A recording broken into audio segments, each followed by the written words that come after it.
Hi, I'm Carla. Thanks for joining me today. We are doing an immunity boosting sequence.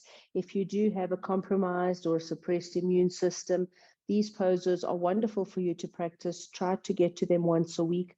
You do need a lot of support, as is a classic Iyengar class. You need chairs, a load of bolsters or cushions, blankets, bricks, your mat, obviously, straps, and even a bandage if you do want to use the bandage at the end of class for Shavasana and Pranayama. So go and grab your equipment and meet me back on the mat. Welcome back. We're beginning today's practice in Setubandha Sarvangasana. So Setubandha Sarvangasana, if you have a lot of equipment, you're going to take 4 bolsters. I have the luxury of having 4 bolsters. If you do not have 4 bolsters, you're going to set up a platform as best you can using whatever blankets or bolsters you do have. Some people have these handy A4 foams that you use for shoulder balance. Those will work. You can create a platform of those foams and then taking your bolsters on top of the bolsters that you have there, or on top of the shoulder balance foams. You want your body to lie on the support. If you know you wobble a little bit, then have straps to tie the bolsters together. You're going to have your shoulders come onto the floor and then your head on the floor.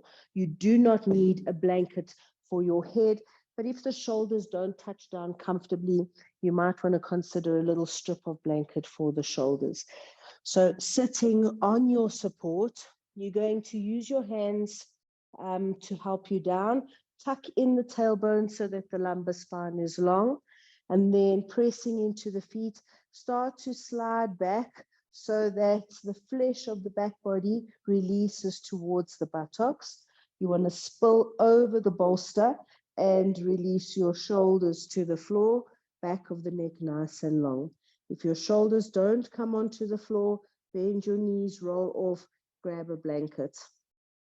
If the back body feels that you've done a lovely supported arch and you're comfortable, you can bring your feet onto your bolsters, palms at your sides, facing up, and roll that upper arm out. So the bicep rolls out so that the armpit chest is open. The bolster edge is supporting that shoulder blade coming into the body. That shoulder blade region draws into the body and the chest opens.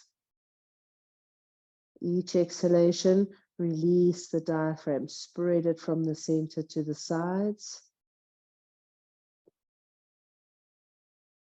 Back of the neck is long, throat is relaxed. Make sure that the back waist, the lumbar spine feels released here.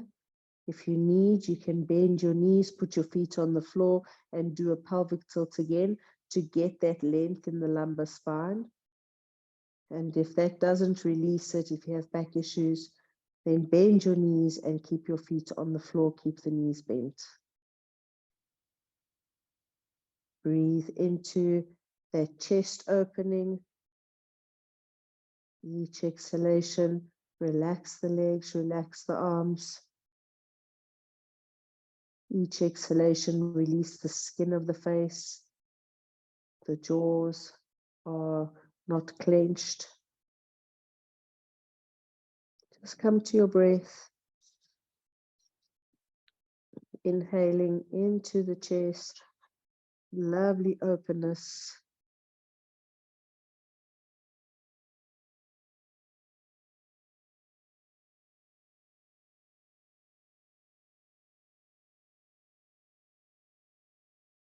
Spend a few more breath cycles here.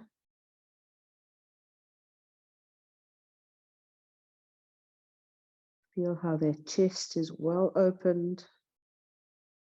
Shoulders away from the ears, back of the neck long. Just allow the supports to hold you in this Setu Bandha Sarvangasana shape.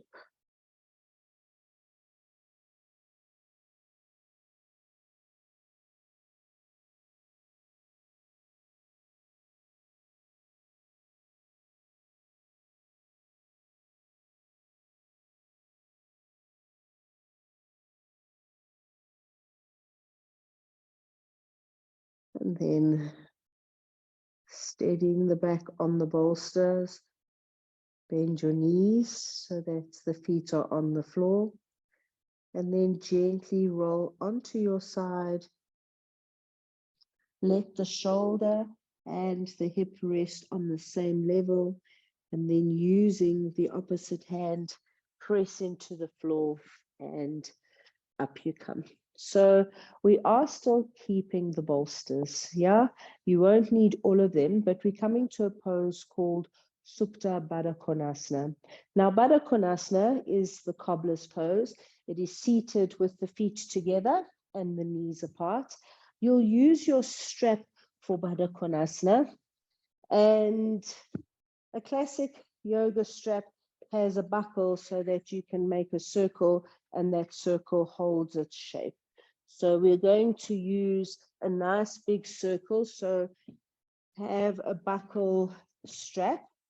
The circle comes around the waist like a hula hoop. And you're going to bring that strap down onto where babies get those two dimples at the upper buttock region. That strap is going to release the buttocks down and away from the back waist. Have a blanket for your head and your neck. You're keeping the bolster lengthways on your mat. Sit with the buttocks just slightly in front of the bolster, maybe about a fist. Hook the strap over the feet.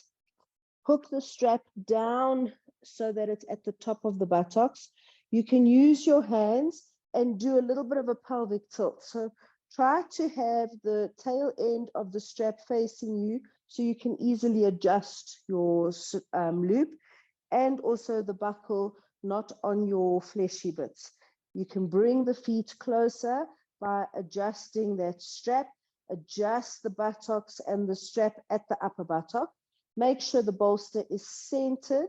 Then you're going to lengthen the back of the neck and get that blanket to support the neck and the head. Head is centered, the neck is supported, but the shoulders are free.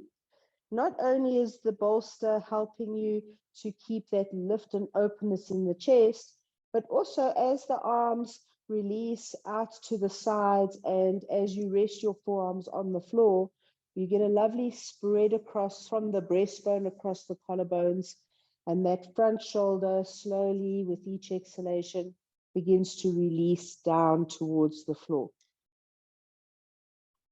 The shoulder blades are into the body, so there's this lovely supported open chest. Let the eyes close. Skin of your face becomes absolutely soft. Soften the eyelids. Quieten the temples. You can swallow once and then let the tongue rest right to the root. So the tongue kind of folds in on itself to the back of the mouth. The jaw is completely relaxed, the bottom jaw released away from the top jaw. There's no clenching in the teeth. The muscles and the skin of the face completely let go. The bolster is holding the chest open. So in the Supta Baddha Konasana, you can easily breathe into the breastbone region of the chest. You can easily breathe into the sides of the chest. Arms are out of the way, get that lovely openness in the chest. Lovely full breaths in, quiet, peaceful breaths out. If you have hip issues, you are welcome to take bricks, blankets, pillows, whatever you have to support the outer thigh. So Feel in your own body, are you able to just release into this pose? Or do you need to adjust? Is there discomfort anywhere in the body? So be with your body, be with your breath.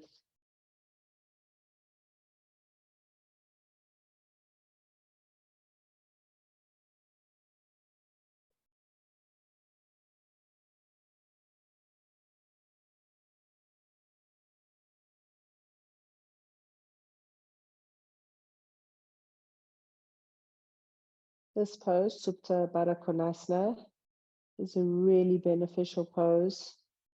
And if you're not doing inversions as part of the sequence, there are inversions in our practice today. If you're not doing inversions, you'll come back to this pose, Supta Baddha Konasana. Baddha Konasana is the cobbler's pose, feet together, knees apart.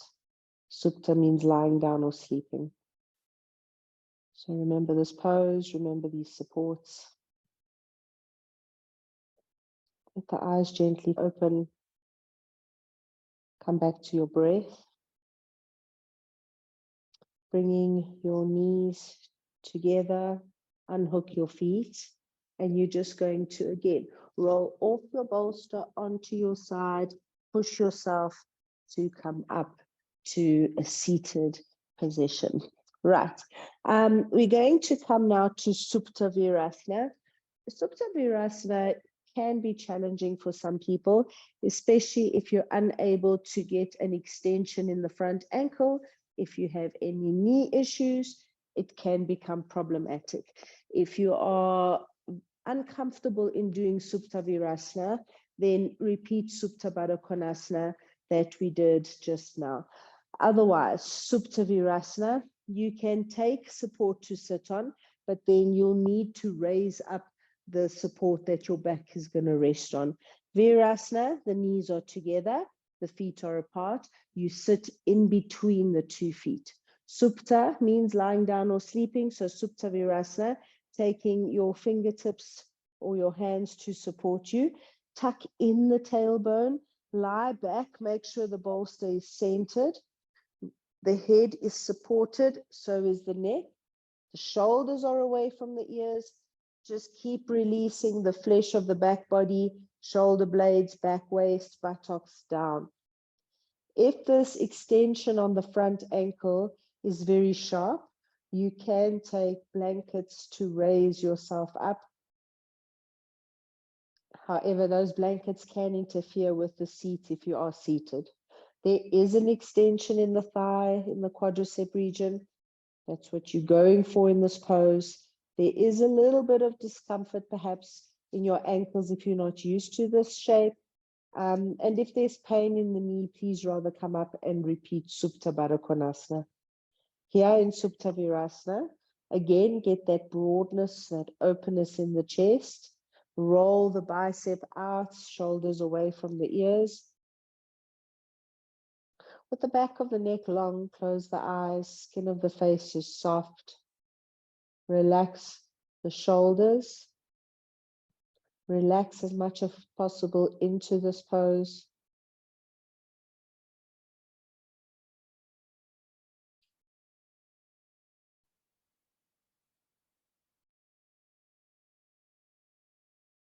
You're just taking quiet breaths in, feeling that length in the body, that lift and openness in the chest.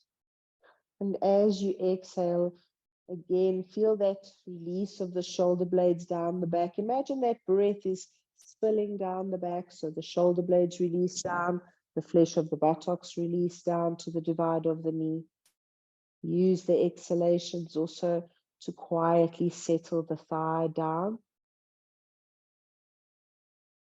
On an inhalation, draw that breath up from the pubic bone, slide up the back waist, lift into the base of the rib cage, open out the chest as you breathe in, lifting and opening the chest, inviting that full breath.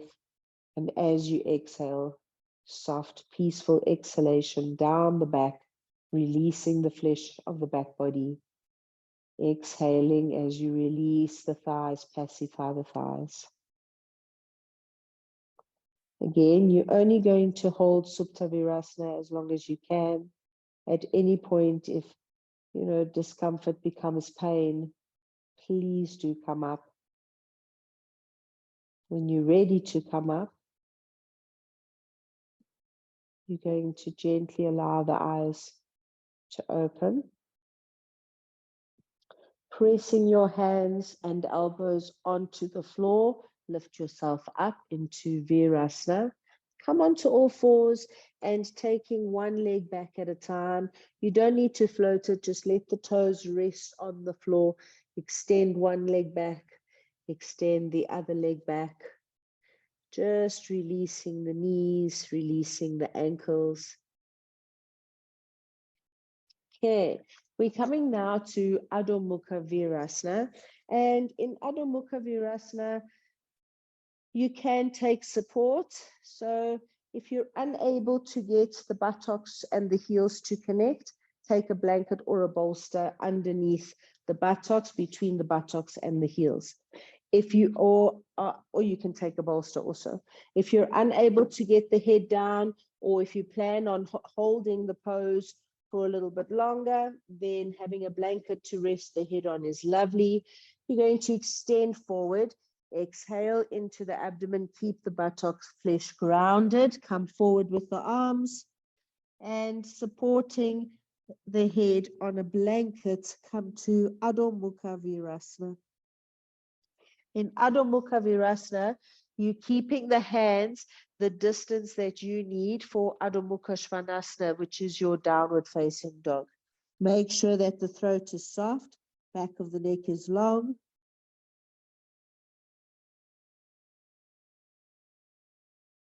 Just taking a few breaths here. Opening the armpits and the sides of the body in preparation for Adho Mukha Svanasana, downward dog. Hands are firm into the ground, elbows are locked. And extend the arms fully forward, but exhale and pushing into the hands, get the buttocks grounded.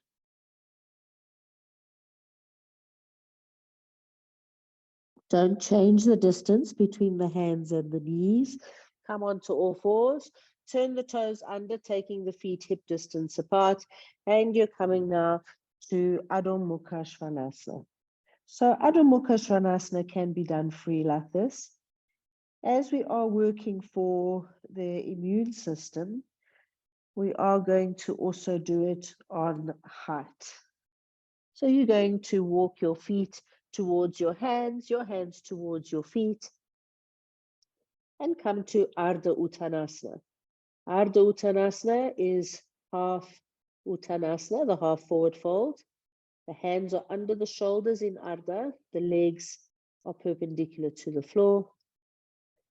Draw the sacrum into the body, extend the breastbone forward as if you're reaching it in front of the arms.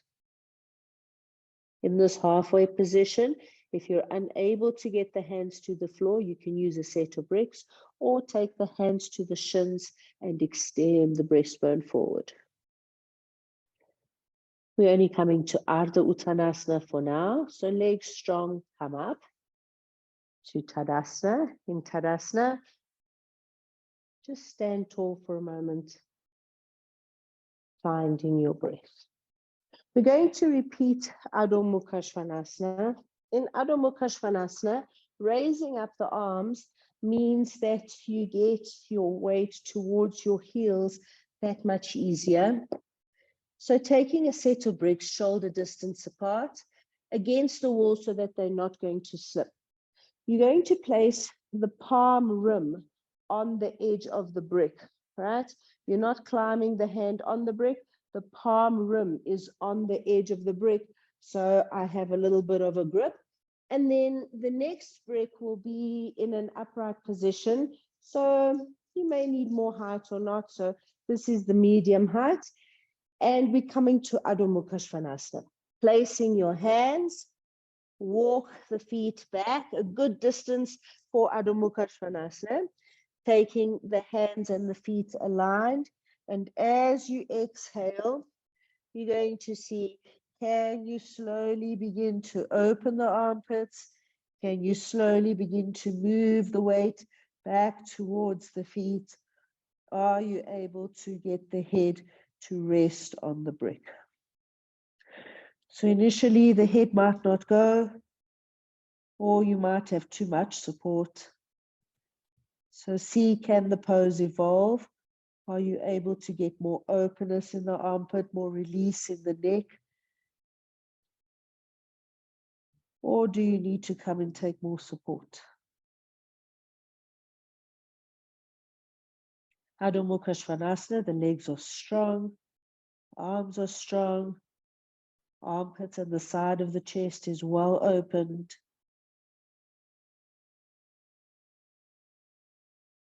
With the arms raised up, get more openness in the armpits and get more weight back to the heels. Now walk the feet forward. Come through Ardha Uttanasana once again, half Uttanasana. Then keeping that extension in the front body, feet hip distance apart to begin with. Release the hands to the sides of the feet. Exhale and just release forward in Uttanasana.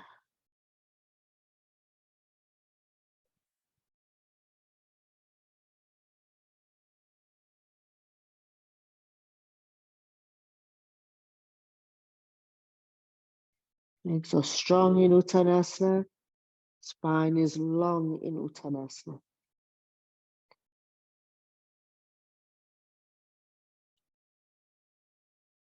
If you'd like, you can have bricks for your hands, a brick to release the head on.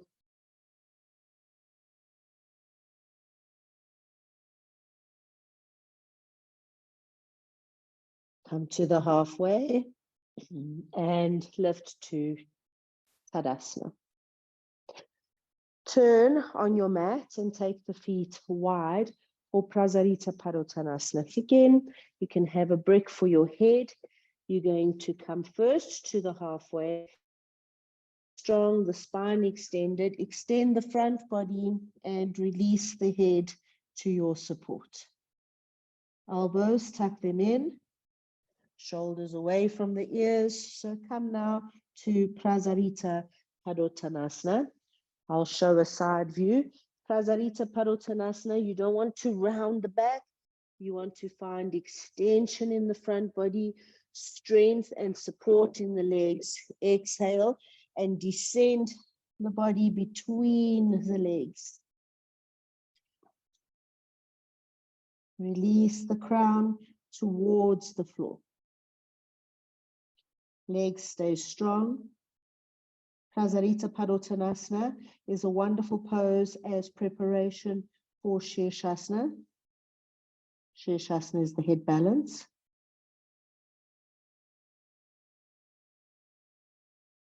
And this is also an alternate pose to Shirshasana. If you're not yet doing inversions, if you're unable to do inversions for whatever reason, if you've never done inversions, you'll not be doing Shirshasana. You'll be repeating this Prasarita Padottanasana, ensuring that there is that length in the front body. Come on up now and bring the legs together, step or jump them together, come back to Tadasana. So Shirshasana is the head balance. It's not for everybody. And if you've never done one before, absolutely you're not doing one for the first time. You'll repeat Prasarita Padottanasana that we just did. If you know how to do Shirshasana, you're going to go ahead to come to Shirshasana. Place your elbows on the floor, the forearms on the floor in a triangular shape. Your head is down. Keep the shoulders lifted so that the neck is supported. And then when you're ready, you go up to Shirshasana. One leg at a time, two bent legs, two straight legs, whatever you're able to do.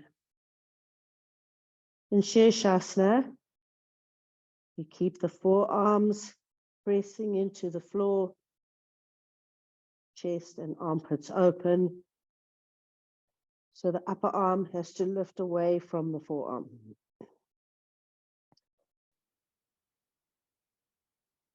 If you're not doing Shirshasana, you're doing Prasarita Padottanasana, the wide-legged forward fold. In Shirshasana, keep the forearms into the floor, keep the shoulders lifting, buttock flesh towards the heels, legs straight, extended.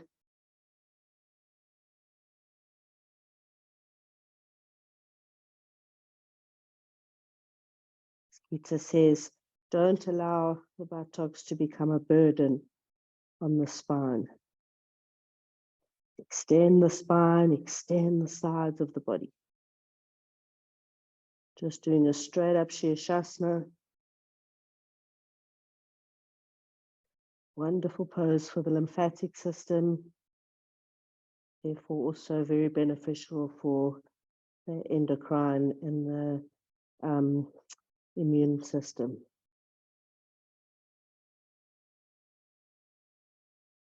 Keep repeating Prasarita Padottanasana, or just stay in Shirshasana.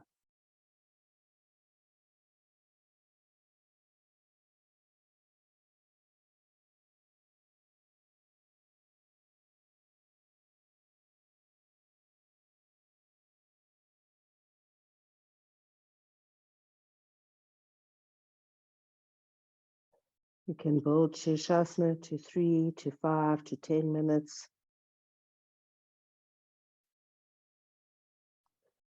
When you're ready, you'll come down. Come down with awareness in the shoulders, with the spine extended so that the neck is protected. Release in Adho Mukha Virasana. You're releasing in the child's pose, resting the head on the crossed hands. Some people like to do fists, but whatever feels releasing for your head, for your neck. You're also welcome to, if it's comfortable for you, extend the arms forward into the classic child's pose, resting the head on the floor. So do take time to release. It is important after Salamba Sarvangasana and Salamba Shirshasana to release after those inversions. We're going to come now to a few back bends. So back bends are very beneficial for the immune system. However, you need to make sure that you have no back issues. When you're doing back bends, also extend the back waist, don't scrunch into the back waist. The back waist really bends quite easily, so you want to make sure that you are not just bending in the back waist. So we'll begin with a small back bend, Bhujangasana, the cobra pose. Have a blanket just to protect the pelvic bones. Make sure that the hip bones are protected also by the blanket. The legs are fully extended. Keep the legs together if possible. Hip distance apart is fine, especially if you do have back issues. And then elbows tucking in, hands at your chest. Get a length in the lumbar spine. Release the flesh of the buttocks away as you were doing in all the supported poses. And with the pubic bone and the buttocks, the tailbone tipping towards the floor, press into the hands and lift the chest. Keep the elbows tucked in. Lift up the chest, look up slightly. Feel the work in the back muscles. Feel the extension in the front body. There should be no sharp pain anywhere in the spine. Keep moving the flesh of the buttocks to the heels, buttock bones to the heels. Don't hold the breath. On an exhalation, release. In with the breath, nice exhalation. On the next breath in, lift into Bhujangasana, cobra. Elbows tuck in and move towards the floor so that the ears are not up to the shoulders. The ears come away from the shoulders, scoop the chest forward and up. Breathe. Look up gently, back of the neck is extended. Breathe. On an exhalation, release. Have a rest. Extend this back waist, buttocks towards the heels. Hands are next to you now for Salabhasana. Salabhasana, the locust. Keep the back of the neck long. When you lift the chest, lift the shoulders away from the floor also, so you're not just lifting the hands. You want to lift the arms, extend the fingers back, lift the chest forward, lift the legs up. Feel the work in the hamstring, the glutes, the back muscles. Open up and extend the front body. Breathe. Take another breath. Breathe. And on the next breath out, release and relax.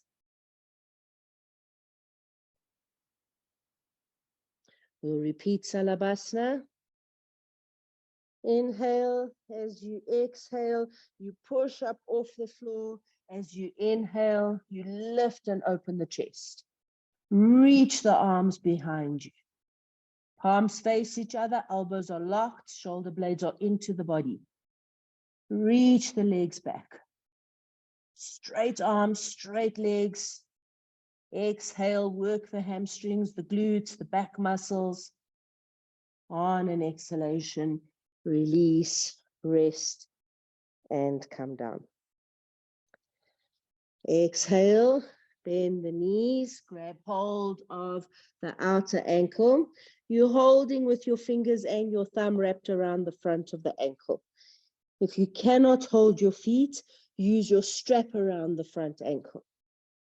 Inhale, and as you exhale, you're going to push off into Dhanurasana.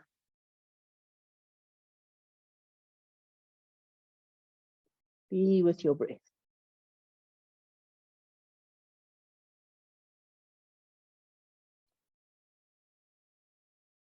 When you've held Dhanurasana for a few breaths, exhale, release, come down. You can still hold on to the feet if you're going to repeat it. Inhale, as you exhale, push off the floor, kick the feet away from the buttocks. Lift the knees, lift the chest.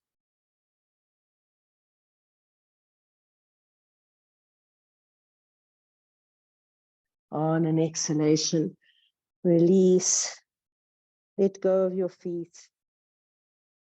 Hands at your chest, push yourself up.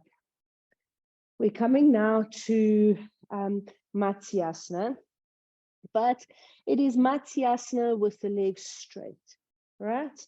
So not Padmasana legs. You can have a blanket behind you because it will help you to slide onto the crown of the head. You want to get onto the crown of the head, the same position that you were in when you were in Shirshasana. Okay, center yourself on the mat so that you can use the grip of the sides of the mat to help you in the pose. So you're going to come onto your elbows, holding onto the mat, lift up the chest, shoulder blades into the body, and can you get your crown of the head to the floor?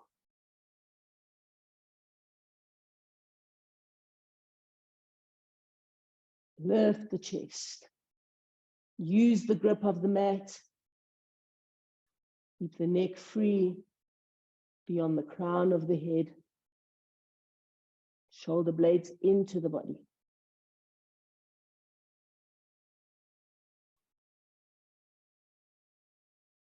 On an exhalation, just lay yourself down.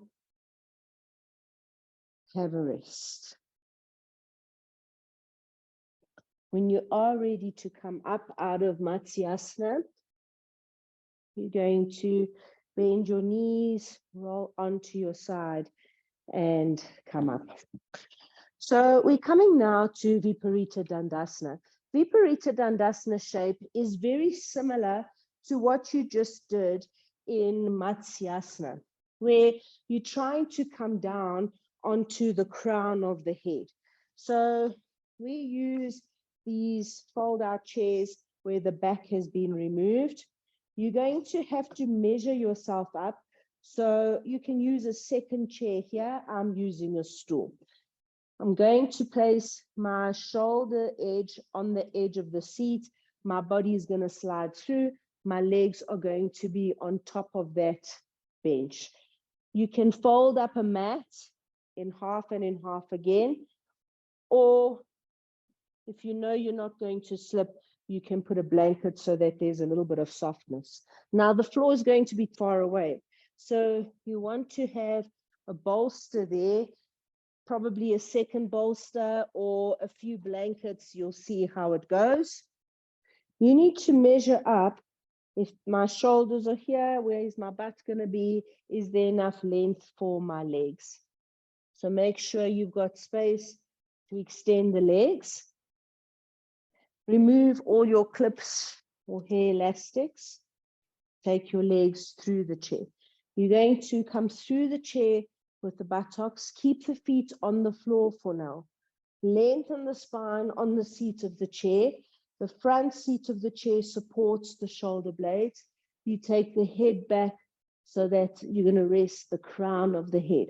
So holding the seat of the chair, take the crown of the head down, take the legs up. Keep the eyes open. Keep the chest open. This is supported.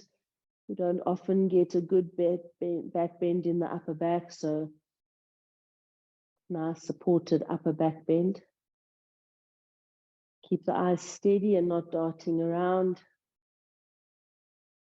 Just think of that Matsyasana shape that you had just a moment ago, where you were having to grip into the mat to find that openness in the chest. Here you're on the crown of the head. The chest is well open. Supported Viparita Dandasana.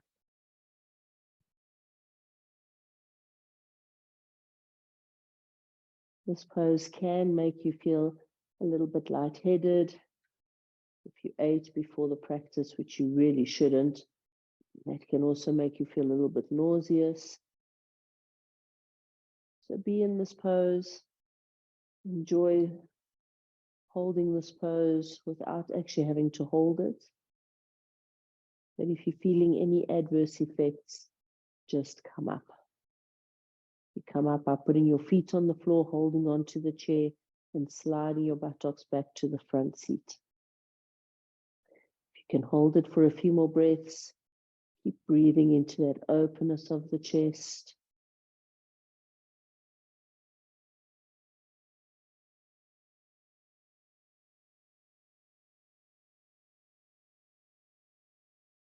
So again, to come up, you're going to bend your knees, put your feet on the floor, gripping the backrest, pull yourself up, slide the buttocks back so that you're not on top of the backrest, and just stay in this upright position.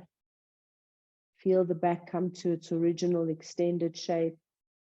If you feel dizzy or lightheaded, just keep the eyes softly open, keep the head upright until that sensation goes away. Viparita Dandasana, done in a chair for support. You can also do shoulder balance in the chair, which is really, really nice. Shoulder balance in the chair, you're not going to thread your feet through the chair. And if you want to get your feet on the wall, supported on the wall, that's a really nice way of doing Salamba Sarvangasana, shoulder balance. But you do kind of have to figure out your own length and figure out if my buttocks, the edge of the buttocks is going to be clipped on the edge of the chair so that the sacrum is on the chair. So if my sacrum is on the chair, there's my spine, my legs, my feet. You kind of have to gauge your own distance. I like these flat bolsters for support. You can use shoulder balance foams.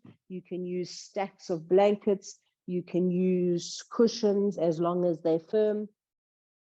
And a blanket for the head also softens that slope down and allows for your hair not to get caught. You're going to sit sideways on your chair, hook your feet over. So if you've measured correctly, your toes will be touching the wall. Have enough space on the edge of the seat here that you're going to release back down. Shoulder balance is on the shoulders and the neck. It is an inversion. If you've never done one before, again, do be careful. Otherwise, rather just go into Supta Baddha Konasana that I told you about earlier on the bolster, feet together, knees apart. Otherwise, you're going to bring your arms through the chair, hold the back legs, buttocks are on the edge of the seat, shoulders nestle on the bolster, back of the neck is long, head is on the blanket, buttocks are supported on the chair, legs are supported on the backrest, and the feet are on the wall. This still gives you a nice feeling of groundedness. Feel that where the buttocks are clipped on the edge of the support, that's creating length in the lumbar spine. Keep the back of the neck long so that the chest and the chin come together in shoulder balance, in Jalandhara Bandha. That chin lock that you get in shoulder balance. So keep the feet to the wall or on the back of the chair so that the groins, the front thigh, that region is extended and open. When you bring the legs forward off the chair, that is Viparita Karani. We are going to do Viparita Karani on bolsters later. So you can play around with Viparita Karani here on heights, or for now, just be in Salamba Sarvangasana. Shoulder balance is super beneficial for the endocrine system, the lymphatic system, the cardiovascular system. It's wonderful for most of the organs in the organic body, the abdominal cavity. It strengthens the lungs, very good for lung conditions. Shoulder balance is a huge part of any program dealing with any respiratory infections or with the immune system. And holding it on a chair like this just allows you to hold it a little bit longer than if you were doing it free. You're welcome to do it free, but here, that openness in the chest, that openness in the side body, the side chest, that's absolutely profound here. And that's what you're going for when you're working in this program.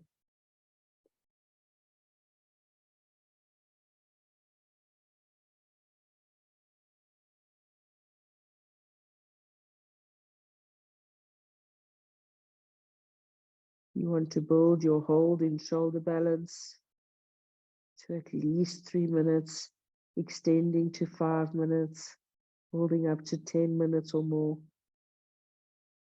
And shoulder balance in the chair is a wonderful way of extending your hold in this pose.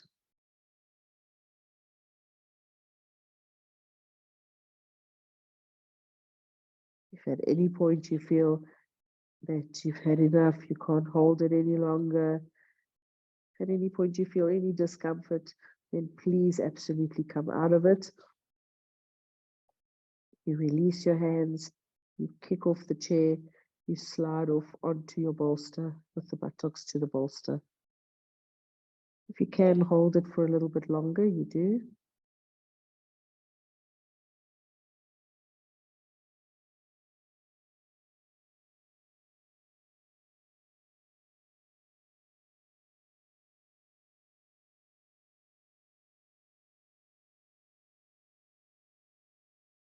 Just find a nice, smooth, steady rhythm to your breath that you can follow in this pose, that can hold you into this pose.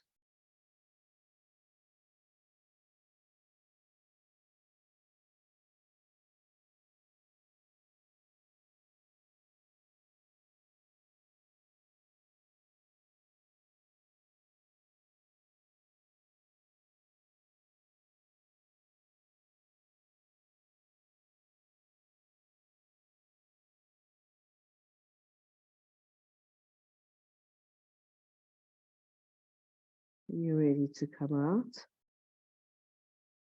Release the grip of your hands on the chair. Bend your knees and slide off your chair so that your calves rest on the chair, your buttocks are on the bolster, your head and your neck are flat on the floor. Let the back body just come to that almost neutral position. Back of the neck is long. You're releasing the throat, the neck. And then when you've been there for a few breaths, bending your knees, roll onto your side and up you come. Right.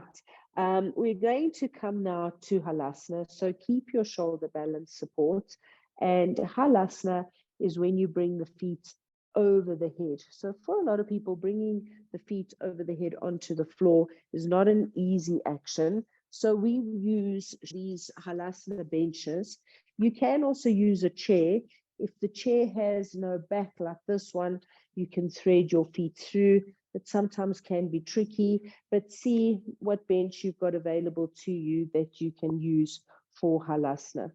They are not all the same size. It's not one size fits all. So you might not be able to find the perfect height and you might need to stack blankets and things. We're coming back to that shoulder balance shape. So hooking the feet over the chair, coming down hold on to the outside of the chair, come onto the shoulder balance support. Now you're going to bring this support over your head. Hopefully you're not very claustrophobic.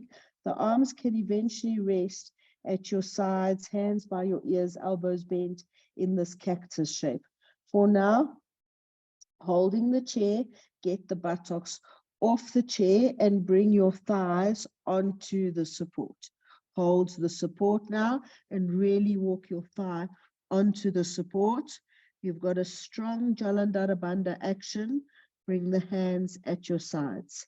Let the thighs rest on that support. Back of the neck is long. It's a deep chin lock, which is very beneficial for the thyroid, parathyroid glands, thymus gland. Make sure the back of your neck is long and released. Try to find some comfort in this pose. Close your eyes. Just take your focus to your breath.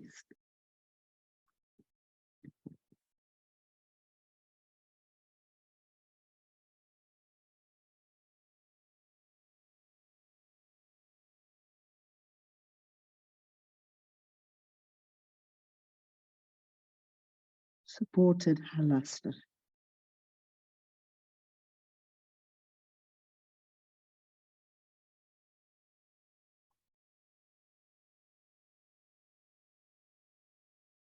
This pose doesn't feel releasing for a lot of people, so at any point if you need to come up, you're going to hold onto the chair, bend your knees and flip your buttocks back onto the chair, feet onto the backrest. Then using your hands, move the bench away from your face, move it as far away from you as possible. And once again, you're going to slide down like you did before, coming out of Salama Sarvangasana. Calves are rested, buttocks are on the bolster, head and shoulders on the floor. Just extend the throat, release the back of the head, the shoulders, the neck. And then on an exhalation, bend your knees to your chest, roll onto your right side and come up slowly. Right.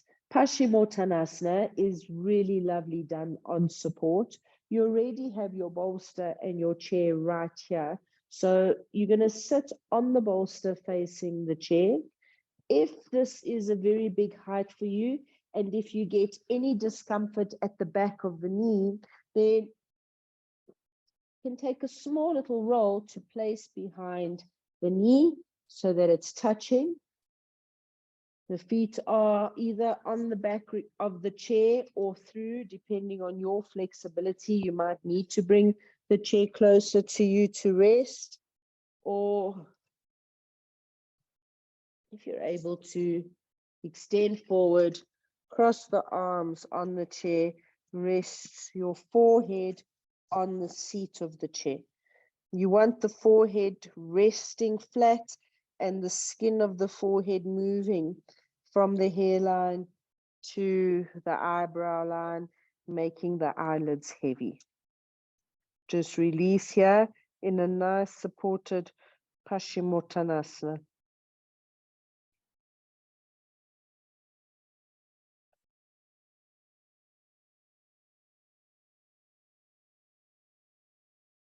So it's not as intense a stretch as what you had a moment ago in the supported Halasana, but recognize the similarities in the two shapes. Relax the back of the neck. Relax the skin and muscles of the face. Release any tension in the arms, the shoulders, the armpits.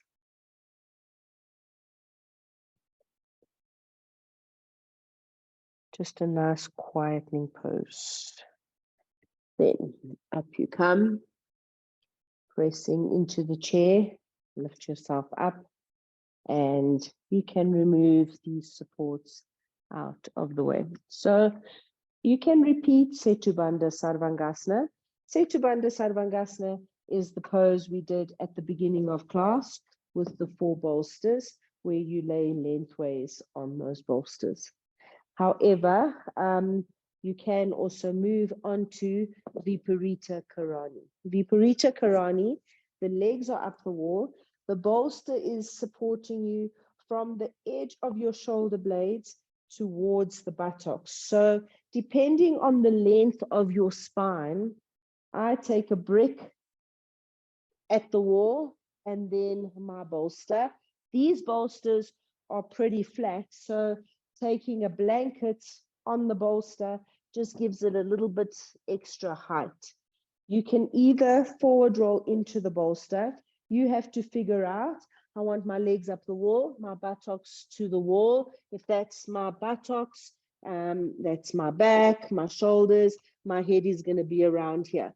Only forward roll into it if you're comfortable doing a forward roll, if you know how to do Shirshasana.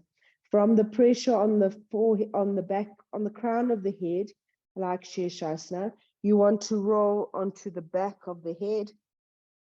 Take the buttocks to the wall, the legs up the wall, and you slide in gently. So the buttocks are grounded and they're against the wall. The bolster is supporting at the edge of the shoulder blades. So I've got this wonderful chest opener that I had in Setubandha Sarvangasana, and I've got that back of the neck long, the chin lock in Jalandhara Bandha, to show what to do if you are not comfortable rolling in the forward roll position. I'll just set up on the side here. Viparita Karani, you want to get your shoulders on the floor and the back of the neck and the head long. So I'm going to start with my buttocks to the wall. Move your feet out of the way. On all fours at your side, get your buttocks to the wall. I'm going to drop my shoulder to where I want it to be. Use my hands and my feet to push off, up, get the buttocks on the wall, roll onto the bolster. And then you want to make sure that you straighten yourself up and come to Viparita Karani. Legs are up the wall. The weight of the legs draws down into the hip sockets. The pelvis is settling down towards the brick. If you have a very short spine, you obviously don't need the brick as a spacer. Don't use it. Depending also the length and the size of your cushions. The diaphragm is soft. The abdomen settles quietly down to the bolster like a lake. The chest is well open. Because the arms are out of the way, there's openness in the armpit chest region. Just breathe into that space that this shape creates in the chest. There should be no back issue. The whole back body from the shoulder blades to the buttocks is supported. If you're not very flexible, you might not be able to get your buttocks to the wall, and make sure that the support is supporting the base of the rib cage, so the diaphragm is supported. Viparita Karani is a wonderful pose. It's a very recuperative and restorative pose. Super beneficial for the heart and the cardiovascular system. You can close your eyes here. Keep the skin and the muscles of the face soft. Keep drawing the chin towards the chest, lengthening the back of the neck.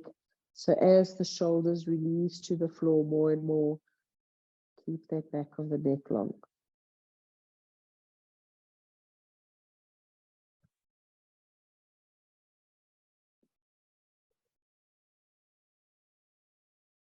If this does give you any back pain, please come out of it.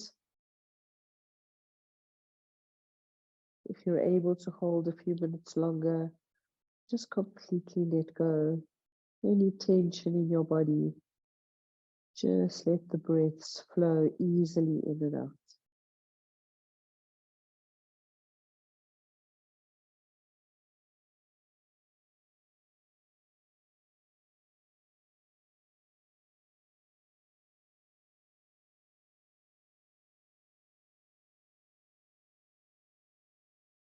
You can come out of Viparita Karani either by rolling onto the side, off the bolster, or by bending your knees and pushing yourself away from the wall into the middle of the room.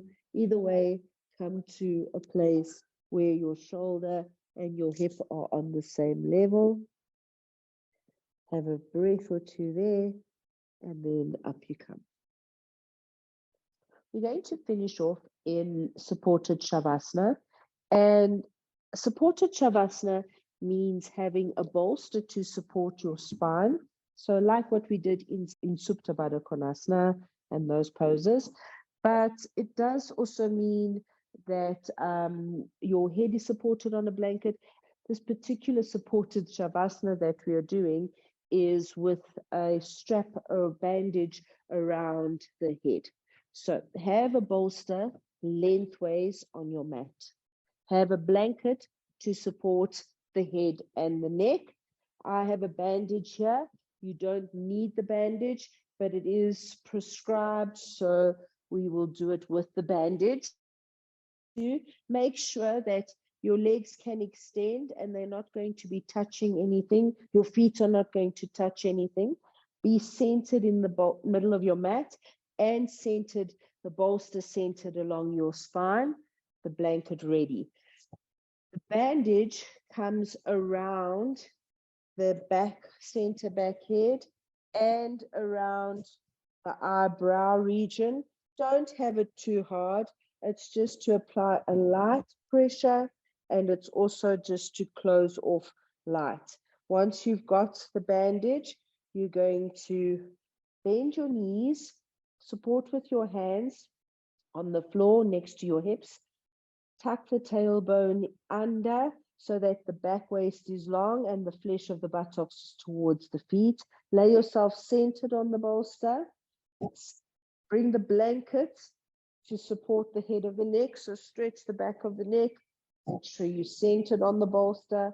The back flesh is all moving towards the heels. And then once you've settled the upper body, extend the legs and let the feet flop out to the sides. Readjust anywhere where you need. Try to find that balance between the left and the right sides of the body. So make any adjustments so that none of the skin of the back body feels pinched or compressed. The front body feels completely opened. There's length in the back waist. so that the back is at ease. The bandage is just drawing you inward. It's quietening you. There's no pressure on the head. In Shavasana, you're just allowing the body to completely release all tension, completely let go.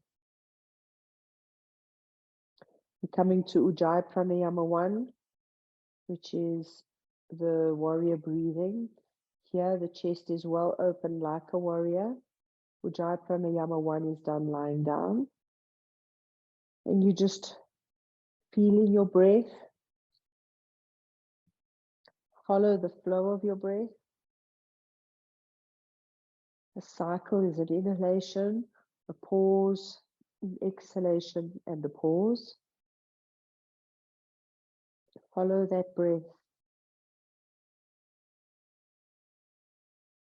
Full breath in, pause, full breath out, pause. Feel the breath. Listen to the breath.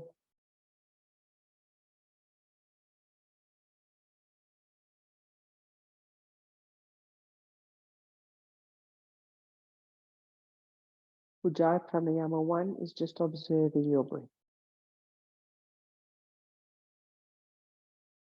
Feel what is a normal full inhalation, a normal full exhalation. How it feels in your body, how it feels in your nostrils, how it sounds.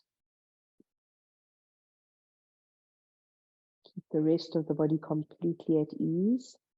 And now you're going to take a normal breath in, but the exhalation, can you extend it? So it's a long, slow, steady, controlled, full exhalation. Then a normal breath in and a normal breath out. And then take another recovery breath or two or whatever you need. When you're ready, we'll repeat another cycle of Ujjayi Pranayama 2. Empty the lungs completely. Take a normal breath in. And then a long, slow, steady, controlled, full, deep breath out. Normal breath in, normal breath out. As soon as you're ready, once you've taken as many recovery breaths as you need, empty the lungs, and again, full inhalation, pause, long, steady, controlled, extended exhalation. Emptying the lungs completely, pause, normal breath in, normal breath out. Do 2 more cycles on your own, making sure that the body stays relaxed. You're not forcing the breath at all. Controlling and deepening the exhalation. Taking as many recovery breaths in between as you need.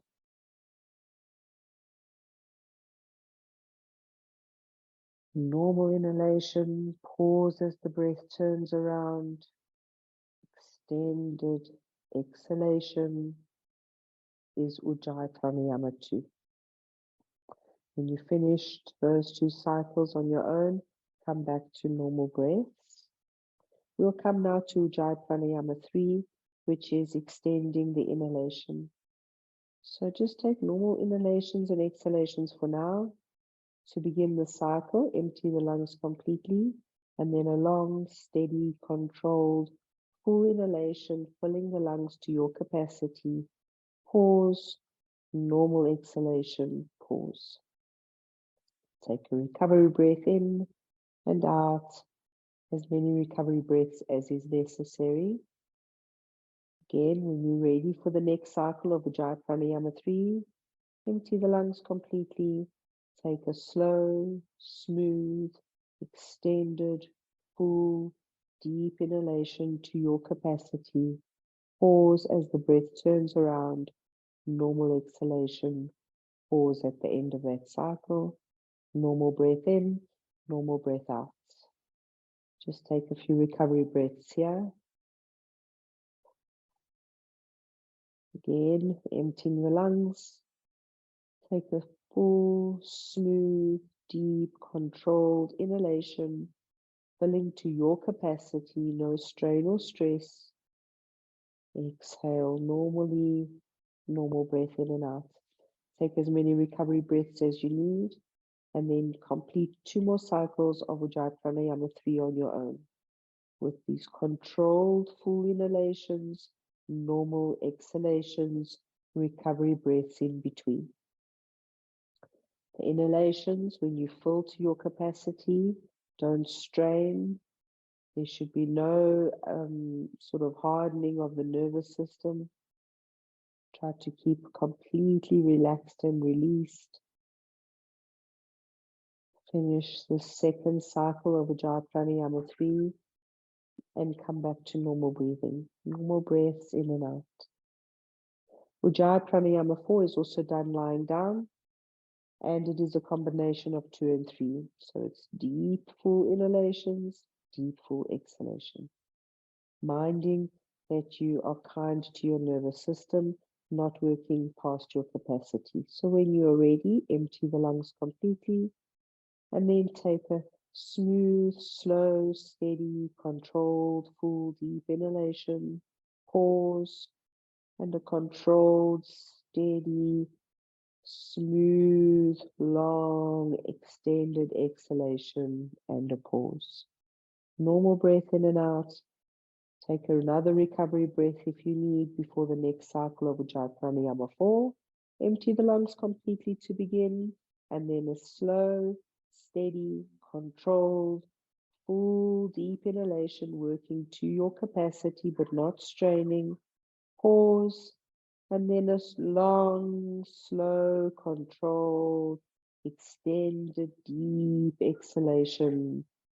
Pause when the lungs are empty, and then a normal breath in or out, in and out.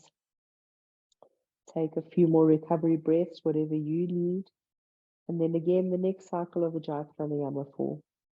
That extended, controlled inhalation, breathing into your full capacity without strain or tension. And then that extended, controlled, deep, full exhalation, releasing as much as you can on the exhalation before pausing. Remember to take recovery breaths. Do another cycle or 2 on your own of Ujjayi Pranayama 4, extended, controlled inhalations and exhalations. Making sure that you are mindful of the pauses. So it's an inhalation, a pause, an exhalation, a pause, completes a cycle. Take as many recovery breaths as you want or need in between. When you finish this next cycle that you're on, just come back to normal breathing. And we'll complete our session now with Viloma 2. Viloma 2 is breathing out with interruptions. So you're going to take a normal breath in, and then as you exhale, you're not going to take a long exhalation, but you're going to exhale for 2 seconds, pause for 2 seconds. Exhale for another 2 seconds, pause for 2 seconds. Exhale completely and pause. Normal breath in, normal breath out. So when you're ready, empty the lungs and then take a full breath in. And then as you exhale, exhale a bit, pause that same duration. Exhale a little bit more, pause for the same length of time. Exhale, emptying the lungs completely, pause, and then take a recovery breath in and out. Go for another cycle. When you're ready, full breath in, and then exhale for 2 seconds, pause for 2 seconds. Exhale for 2 seconds, pause for 2 seconds. Exhale completely, pause. Normal breath in, normal breath out. If you can do more interruptions as you exhale, then you're going to extend how many you do. So again, starting with empty empty the lungs, take a full breath in, and then exhale for 2 seconds, pause for 2 seconds. Exhale for another 2 seconds, pause for 2 seconds. Exhale for the next 2 seconds, pause for 2 seconds. Exhale for another 2 seconds, pause, and you keep going emptying the lungs completely when you've reached your capacity. Pause and then normal breath in and out. So you do as many interruptions as you feel confident doing. Carry on your own, normal inhalations, and then interrupted exhalations, going to your capacity, doing as many little pauses as is within your capacity to do, that you're not causing any strain or tension, doing your recovery breaths in between. You can practice Ujjayi Pranayama 2 for 5 to 10 minutes. It is a very soothing, releasing breath, wonderfully beneficial breath for the immune system.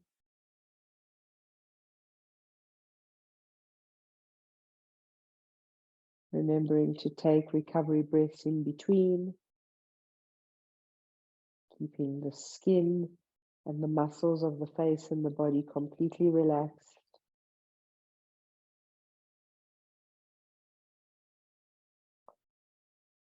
You finish on an exhalation and then come to normal breathing when you've had enough. Or if you have the time, you continue. To release the bandage, you're not going to pull it off like a beanie. You're going to lift your head gently and unroll the bandage.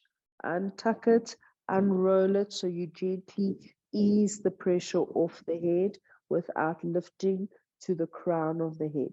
Then bend your knees, roll to your side. Come to just resting your shoulder and your hip on the same level. Eyes open. When you're ready, you push yourself up. You're going to come to the last supported Shavasana of our practice. So take your blanket to support your head still. You want to keep the bolster for your knee. Use the roundest bolster you got. That's what's going to be the most comfortable behind your knee. When you're using a bolster behind the knee, make sure that the back of the knee crease is absolutely centered on the middle of that bolster, so that as much calf and as much thigh, or an equal amount of calf and thigh, are rested on the bolster, and that your heels can be grounded. You're going to do a pelvic tilt so that the back of the waist is long. Make sure that the blanket that supports the head and the neck is supporting only the head and the neck, not the shoulders. The bolster's in the correct position.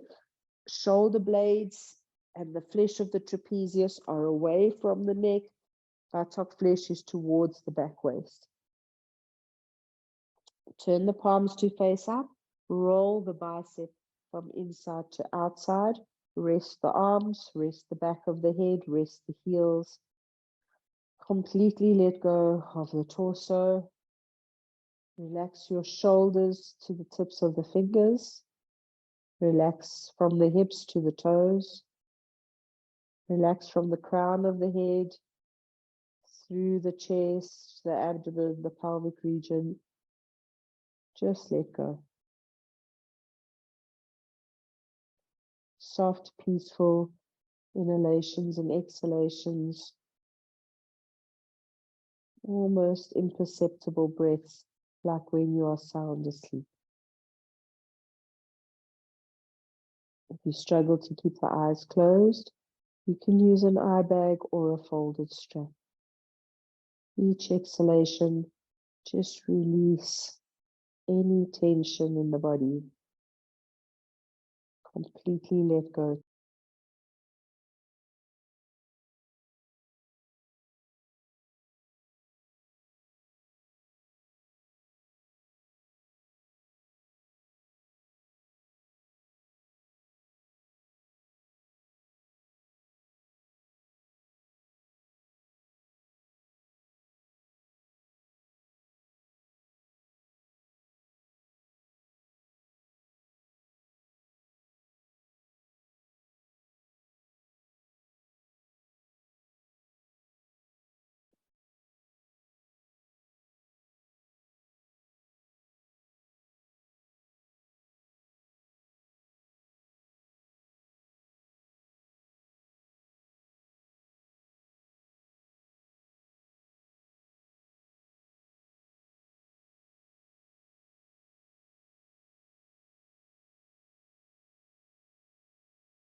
Start to bring your focus back to your breath. Let the inhalations feel a little bit fuller. To fill your body, bringing you back to the surface of consciousness.